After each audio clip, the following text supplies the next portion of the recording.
Assalamualaikum warahmatullahi wabarakatuh. Kami dari PGSD 1C kelompok 3 yang beranggotakan Agnia, Ana Rosiana, Asnati, Ayu Angela, Anissa, dan Sunia. Kami akan menjelaskan tentang materi kurikulum dan pembelajaran di sekolah yang ramah. Untuk poin-poinnya, lihat slide berikut ini. Poin-poin kurikulum pembelajaran di sekolah yang ramah. Pertama, pengembangan kurikulum. Kedua, pembelajaran yang ramah. Ketiga, pentingnya pembelajaran yang ramah. Keempat, komponen pendukung sistem pembelajaran yang ramah. Kelima, model-model pembelajaran. Keenam, metode pembelajaran. Untuk penjelasan dari poin-poin ini, simak dan lihat video berikut ini ya. Pengembangan kurikulum. Kurikulum yang digunakan di sekolah penyelenggara pendidikan inklusi adalah kurikulum yang diberlakukan di sekolah umum atau kejuruan atau disebut juga dengan reguler, yang dimodifikasi atau disesuaikan dengan kemampuan karakteristik dan kebutuhan khusus peserta didik. Penyesuaian kurikulum dapat dilakukan dengan penyesuaian isi, materi, cara, dan waktu. Dalam pengembangan kurikulum pendidikan khusus dikenal istilah eskalasi ditingkatkan, duplikasi sama dengan umum, modifikasi disesuaikan, substitusi diganti, dan omisi dihilangkan. Kurikulum yang disusun berdasarkan kebutuhan khusus peserta didik menandakan pentingnya data peserta yang langka atau menyeluruh. Data tentang kebutuhan khusus peserta didik dapat diperoleh dari profil tiap-tiap peserta didik yang membutuhkan pendidikan khusus. Setelah mengetahui tentang profil peserta didik, maka selanjutnya pengembangan kurikulum yang diberikan di setiap sekolah penyelenggara pendidikan inklusi kurikulum sekolah yang diupayakan untuk mengakomodasikan kebutuhan dan kemampuan peserta didik sesuai dengan bakat, minat, dan potensinya. Setiap satuan pendidikan dituntut untuk mempersiapkan peserta didik dan mewujudkan berbagai potensi diri sebagai peserta didik yang cerdas, kreatif, serta mandiri. Oleh karena itu, di setiap satuan pendidikan harus berorientasi pada pembentukan generasi muda yang mandiri dengan memberikan pendidikan yang bermutu. Pembelajaran yang ramah. Pembelajaran setting Pembelajaran yang ramah. Pembelajaran setting pendidikan inklusi mempertimbangkan prinsip-prinsip pembelajaran yang disesuaikan karakteristik belajar peserta didik sehingga pembelajaran menjadi ramah. Kegiatan pembelajaran yang ramah atau friendly learning merupakan inti dari pengelolaan sekolah. Oleh sebab itu, semua kegiatan pendukung pembelajaran lainnya harus diarahkan pada terciptanya suasana pembelajaran yang aktif, inovatif, kreatif, efektif, dan juga menyenangkan atau PAIKEM. Pembelajaran yang ramah menerapkan berbagai strategi pembelajaran yang berorientasi pada keaktifan peserta didik atau active learning dan pembelajaran yang berpusat kepada anak atau student center. Kepala sekolah harus mengatur semua sumber daya agar pelaksanaan pembelajaran diselenggarakan secara inovatif dan kreatif. Friendly learning adalah pembelajaran yang diakomodasikan kepentingannya beragam peserta didik. The same but different. Artinya, mereka sama menjadi peserta didik di kelas tersebut, namun dalam pelayanannya berbeda. Entah dalam pendidikan masing-masing, baik dalam materi, strategi, layanan, dan penilaian.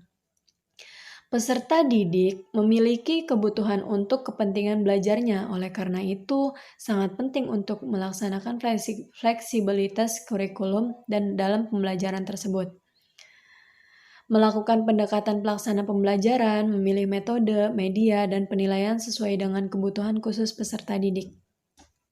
Pembelajaran yang ramah akan tercipta pada sekolah yang ramah pula. Sekolah yang ramah terhadap anak merupakan sekolah di mana semua anak memiliki hak untuk belajar mengembangkan semua potensi yang dimiliki secara optimal dan lingkungan yang nyaman juga terbuka. Menjadi ramah apabila keterlibatan dan partisipasi semua pihak dalam pembelajaran tercipta secara alami dengan baik. Dalam pembelajaran yang ramah, peserta didik dan guru bersamaan berbagai komunikasi belajar. Guru akan menetapkan peserta didik sebagai pusat belajarnya. Guru juga senantiasa mendorong keikutsertaan dan partisipasi peserta didik dalam belajar. Semua ini karena memberikan gambaran bahwa dalam pembelajaran yang ramah, guru yang ramah akan tumbuh atau memiliki minat untuk memberikan layanan yang terbaik kepada semua peserta didik sesuai dengan kemampuannya. Saya akan menjelaskan poin C, yaitu tentang pentingnya pembelajaran yang ramah. Dalam kondisi peserta didik yang beragam di kelas, merupakan sebuah pengalaman baru dan tantangan yang menarik bagi guru-guru di sekolah umum maupun di kejuruan. Dalam kelas yang ramah, guru akan lebih efektif, kreatif, dan terampil mengajar dan mendidik, lebih mengenali peta kekuatan dan kelemahan peserta didiknya. Guru pun akan lebih terbuka terhadap perbedaan atau keberagaman peserta didik, mampu mendidik peserta didik yang lebih beragam, lebih terbiasa, dan terlatih untuk mengatasi berbagai tantangan pembelajaran, sehingga guru mendapat kepuasan dalam bekerja dan pencapaian peserta prestasi yang lebih tinggi. Dengan adanya kegiatan yang dapat meningkatkan pengetahuan, pengalaman, dan kompetensi guru dalam upaya menyiapkan pembelajaran yang ramah bagi semua peserta didik. Hal ini akan memberikan kontribusi yang positif dalam menumbuhkan minat, motivasi, sikap peserta didik berkebutuhan khusus dalam belajar. Dengan adanya peserta didik berkebutuhan khusus di kelas, anak pada umumnya dapat belajar mengenai keterbatasan dan kelebihan tertentu pada teman-temannya. Mengenai keterbatasan dan kelebihan tertentu pada teman-temannya tersebut, peserta didik akan mempunyai dan tumbuh rasa kepedulian terhadap keterbatasan dan kelebihan peserta didik berkebutuhan khusus. Peserta didik pada umumnya akan dapat mengembangkan keterampilan sosial, berempati terhadap permasalahan peserta didik berkebutuhan khusus, dan membantu peserta didik berkebutuhan khusus dan teman-teman lainnya yang mendapat kesulitan. Guru juga lebih terbuka terhadap perbedaan atau keberagaman peserta didik, mampu mendidik peserta didik yang lebih beragam, lebih terbiasa, dan terlatih untuk mengatasi berbagai tantangan pembelajaran, sehingga guru mendapat kepuasan dalam bekerja dan pencapaian prestasi yang lebih tinggi. Untuk menunjang terlaksananya pembelajaran yang ramah, dibutuhkan kurikulum, proses pembelajaran, penilaian pembelajaran, dan sarana prasarana yang aksesibel. Selanjutnya itu ada komponen pendukung sistem pembelajaran yang ramah. Seorang guru kadang bingung dalam membedakan beberapa istilah yang memiliki kemiripan makna dalam proses pembelajaran. Istilah-istilah tersebut antara lain itu ada 6. Yang pertama itu pendekatan pembelajaran, yang kedua itu strategi pembelajaran, yang ketiga itu ada metode pembelajaran, yang keempat itu ada teknik pembelajaran, yang kelima itu ada taktik pembelajaran, dan yang keenam itu ada model pembelajaran. Yang pertama tadi ada pendekatan pembelajaran.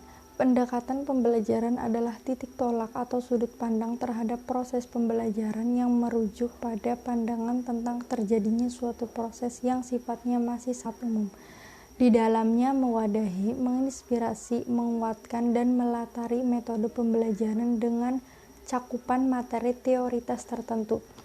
Contohnya pendekatan pembelajaran yang berorientasi atau berpusat pada peserta didik dan pendekatan pembelajaran yang berorientasi atau berpusat pada guru.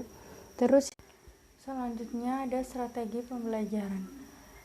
Kip Wina Senjaya 2008 mengemukakan bahwa strategi pembelajaran adalah suatu kegiatan pembelajaran yang harus dikerjakan guru dan peserta didik agar tujuan pembelajarannya dapat dicapai secara efektif dan efisien.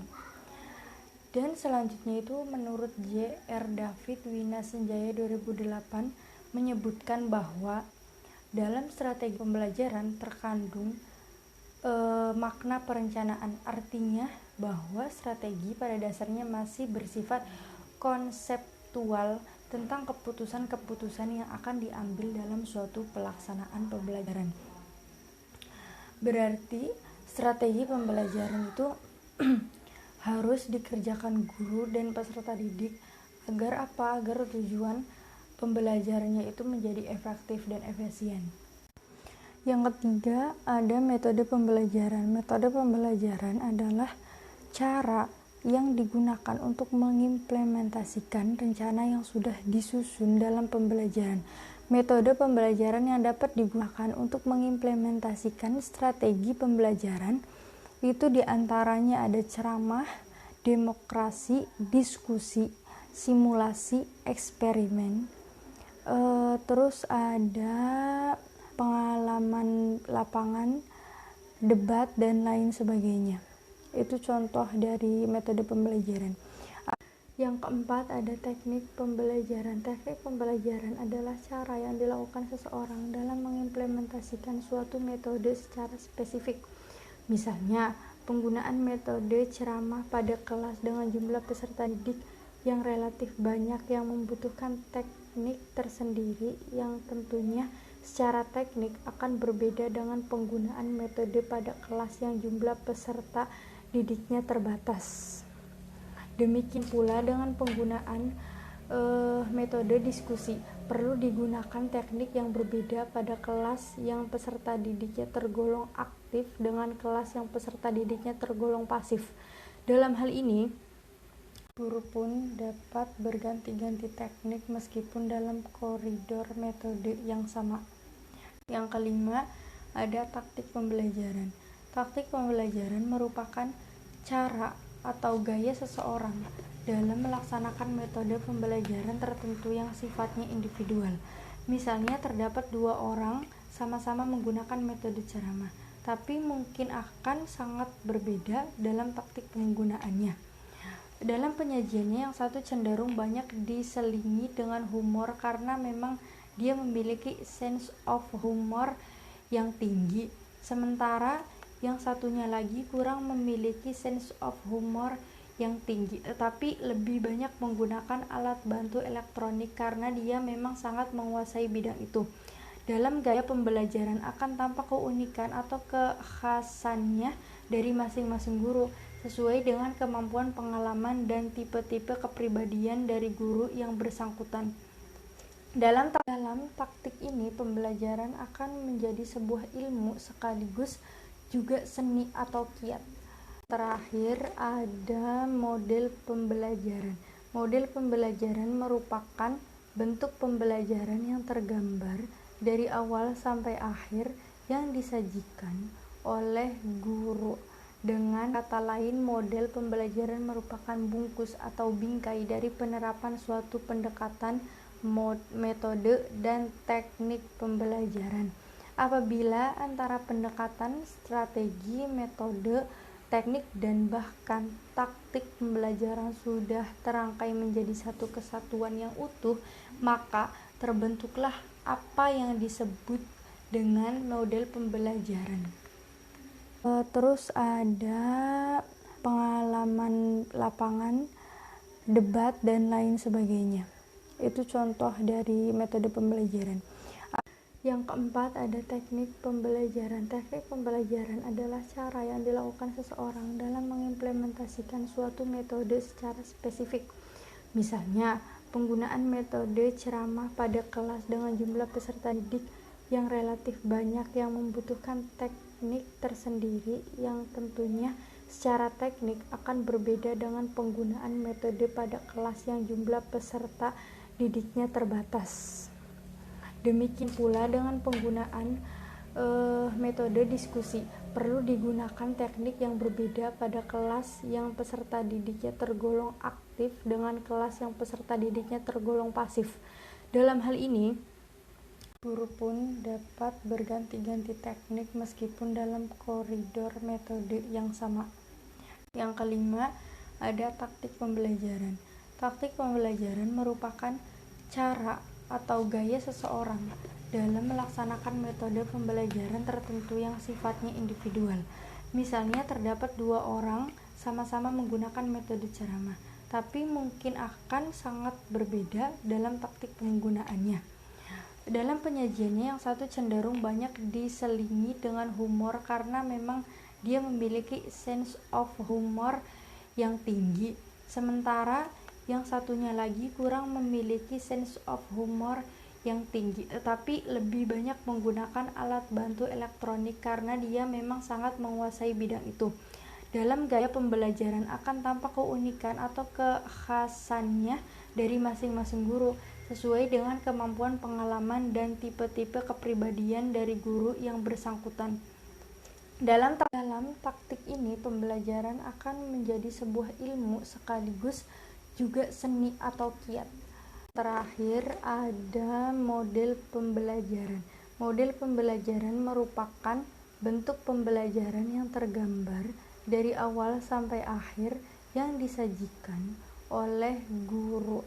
Dengan kata lain, model pembelajaran merupakan bungkus atau bingkai dari penerapan suatu pendekatan, metode, dan teknik pembelajaran. Apabila antara pendekatan, strategi, metode, teknik, dan bahkan taktik pembelajaran sudah terangkai menjadi satu kesatuan yang utuh, maka terbentuklah apa yang disebut dengan model pembelajaran. Model-model pembelajaran. Di dalam sekolah manapun harus ada model pembelajaran dengan tujuan agar peserta didik merasa tidak bosan ketika menerima sebuah pelajaran. Di dalam memilih model pembelajaran yang tepat, haruslah kita memperhatikan kondisi siswa, sifat materi, bahan ajar, fasilitas media yang tersedia, dan kondisi guru itu sendiri dalam kesanggupan memilih model pembelajaran. Adapun model pembelajaran yang pertama ada example non-example. Dalam strategi pembelajaran ini menggunakan media gambar dalam penyampaian sebuah pembelajaran, baik berupa video ataupun gambar-gambar yang relevan, dengan tujuan mendorong siswa untuk belajar berpikir kritis dan dalam menjalankan atau memecahkan sebuah masalah yang terkandung dalam contoh-contoh yang disajikan. Adapun model pembelajaran yang kedua ada skrip kooperatif. Skrip kooperatif adalah metode belajar di mana peserta didik bekerja berpasangan dan bergantian secara lisan untuk saling memberi pemahaman.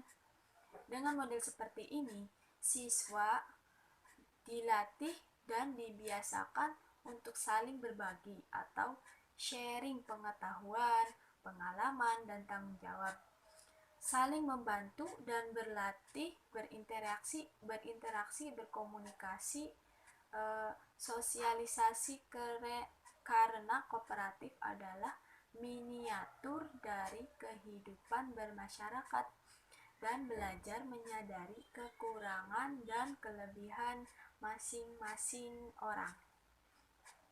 Adapun pembelajaran yang ketiga ada number hits together. Dalam model pembelajaran ini, siswa dapat belajar secara berkelompok, bekerja sama untuk menyatukan ide-ide yang dimiliki mereka, dan berani mengemukakan pendapatnya di depan kelas. Dan ini akan meningkatkan motivasi siswa untuk belajar dan aktif dalam proses pembelajaran. Dengan model pembelajaran number hits together akan membuat siswa tidak jenuh dalam kegiatan pembelajaran, dan siswa dapat sharing dengan teman-temannya untuk memecahkan permasalahan oleh guru. Adapun model pembelajaran yang keempat, yaitu kepala bernomor struktur, diartikan sebagai sebuah model pembelajaran di mana para siswa dibentuk menjadi beberapa kelompok kecil dan diberikan nomor di atas kepalanya. Masing-masing nomor siswa diberikan tugas yang berbeda, dan nantinya setiap siswa yang nomornya sama dapat bergabung dengan kelompok lainnya untuk melakukan kerjasama dan saling berdiskusi. Adapun model pembelajaran yang kelima yaitu Student Teams Achievement Divisions atau STAD. Model STAD mampu menciptakan pembelajaran yang aktif, inovatif, kreatif, dan menyenangkan bagi siswa selama proses pembelajaran. Pembelajaran demikian akan mampu membangkitkan semangat bagi siswa untuk belajar, sehingga akan berpengaruh dalam pencapaian hasil belajar yang optimal. Dalam model ini sangat menekankan pada kerjasama dan kelompok belajar. Sepertinya model ini tuh hampir sama dengan kepala bernomor struktur tadi. Hal ini akan menuntut siswa untuk saling membantu, memberi motivasi, dan saling percaya satu sama lain. Pembelajaran yang menekankan pada kerjasama dan memberi kesempatan kepada siswa untuk belajar bekerja sama, berbagi pendapat, pengetahuan, pengalaman, dan mendengarkan pendapat masing-masing untuk saling memotivasi dan aktif dalam kegiatan pembelajaran. Adapun model pembelajaran yang keenam yaitu kooperatif tipe Jigsaw, di mana metode kali ini lebih fleksibel, yaitu siswa dibagi secara berkelompok. Masing-masing kelompok ini memiliki karakteristik yang heterogen, maksudnya mereka yang memiliki perbedaan atau keberagaman, baik itu jenis kelamin, kemampuan, asal, dan latar belakang mereka. Masing-masing siswa bertanggung jawab atas tugas yang telah diberikan oleh guru. Kemudian mereka memberikan pemahaman kembali kepada anggota kelompoknya. Biasanya, sebelum metode ini dimulai, sang guru telah memberikan pemahamannya terlebih dahulu, memberikan materi ataupun memberikan bacaan agar mereka mampu mendasari atau mampu memahami meskipun sedikit pemahaman dari materi tersebut. Kemudian model pembelajaran yang ketujuh yaitu model pembelajaran kontekstual. Dalam pendekatan kontekstual merupakan konsep belajar yang membantu guru dalam mengaitkan antara materi yang diajarkan dengan situasi dunia nyata. Guru mendorong agar peserta didik membuat hubungan antara pengetahuan yang dimilikinya dengan penerapannya dalam kehidupan mereka. Dalam proses pembelajaran secara kontekstual ini berlangsung secara alamiah, yaitu siswa bekerja dan mengalami secara langsung, bukan hanya sebatas materi atau transfer pengetahuan dari guru saja. Strategi pembelajaran ini mulai dengan disajikan atau tanya jawab lisan yang ramah, terbuka, dan negosiasi yang terkait dengan dunia nyata kehidupan peserta didik, sehingga akan terasa manfaat dari materi yang akan disajikan. Motivasi belajar muncul, konsep berpikir peserta didik lebih nyata, dan suasana menjadi kondusif. Metode pembelajaran. Dalam sebuah pembelajaran tentunya sangat dibutuhkan sebuah metode-metode dalam pembelajaran. Di antaranya yang pertama yaitu metode ceramah. Metode ceramah ini sering sekali dipergunakan dalam pembelajaran. Dipergunakan sebagai alat komunikasi lisan antara guru dan peserta didik dalam interaksi yang lebih edukatif. Yang kedua, metode debat. Metode debat ini merupakan forum yang sangat tepat dan strategis untuk mengembangkan cara berpikir dan mengasah keterampilan untuk berbicara. Ketiga, metode proyek. Metode proyek ini suatu model pendekatan pembelajaran yang inovatif, di mana pembelajaran ini fokus pada prinsip-prinsip dan konsep-konsep inti dalam studi. Lalu yang keempat, yaitu metode eksperimen, di mana metode ini memberikan kesempatan kepada peserta didik perorangan atau kelompok dilatih untuk melakukan suatu proses percobaan, seperti melakukan eksperimen, menemukan fakta, pengumpulan data, mengendalikan variabel, dan memecahkan masalah yang diharapkan secara nyata. Lalu yang kelima yaitu ada metode pemberian tugas dan resitasi. Metode ini dalam artian guru memberikan tugas kepada peserta didik seperti membaca, penghafalan, mengamati, dan mengulang.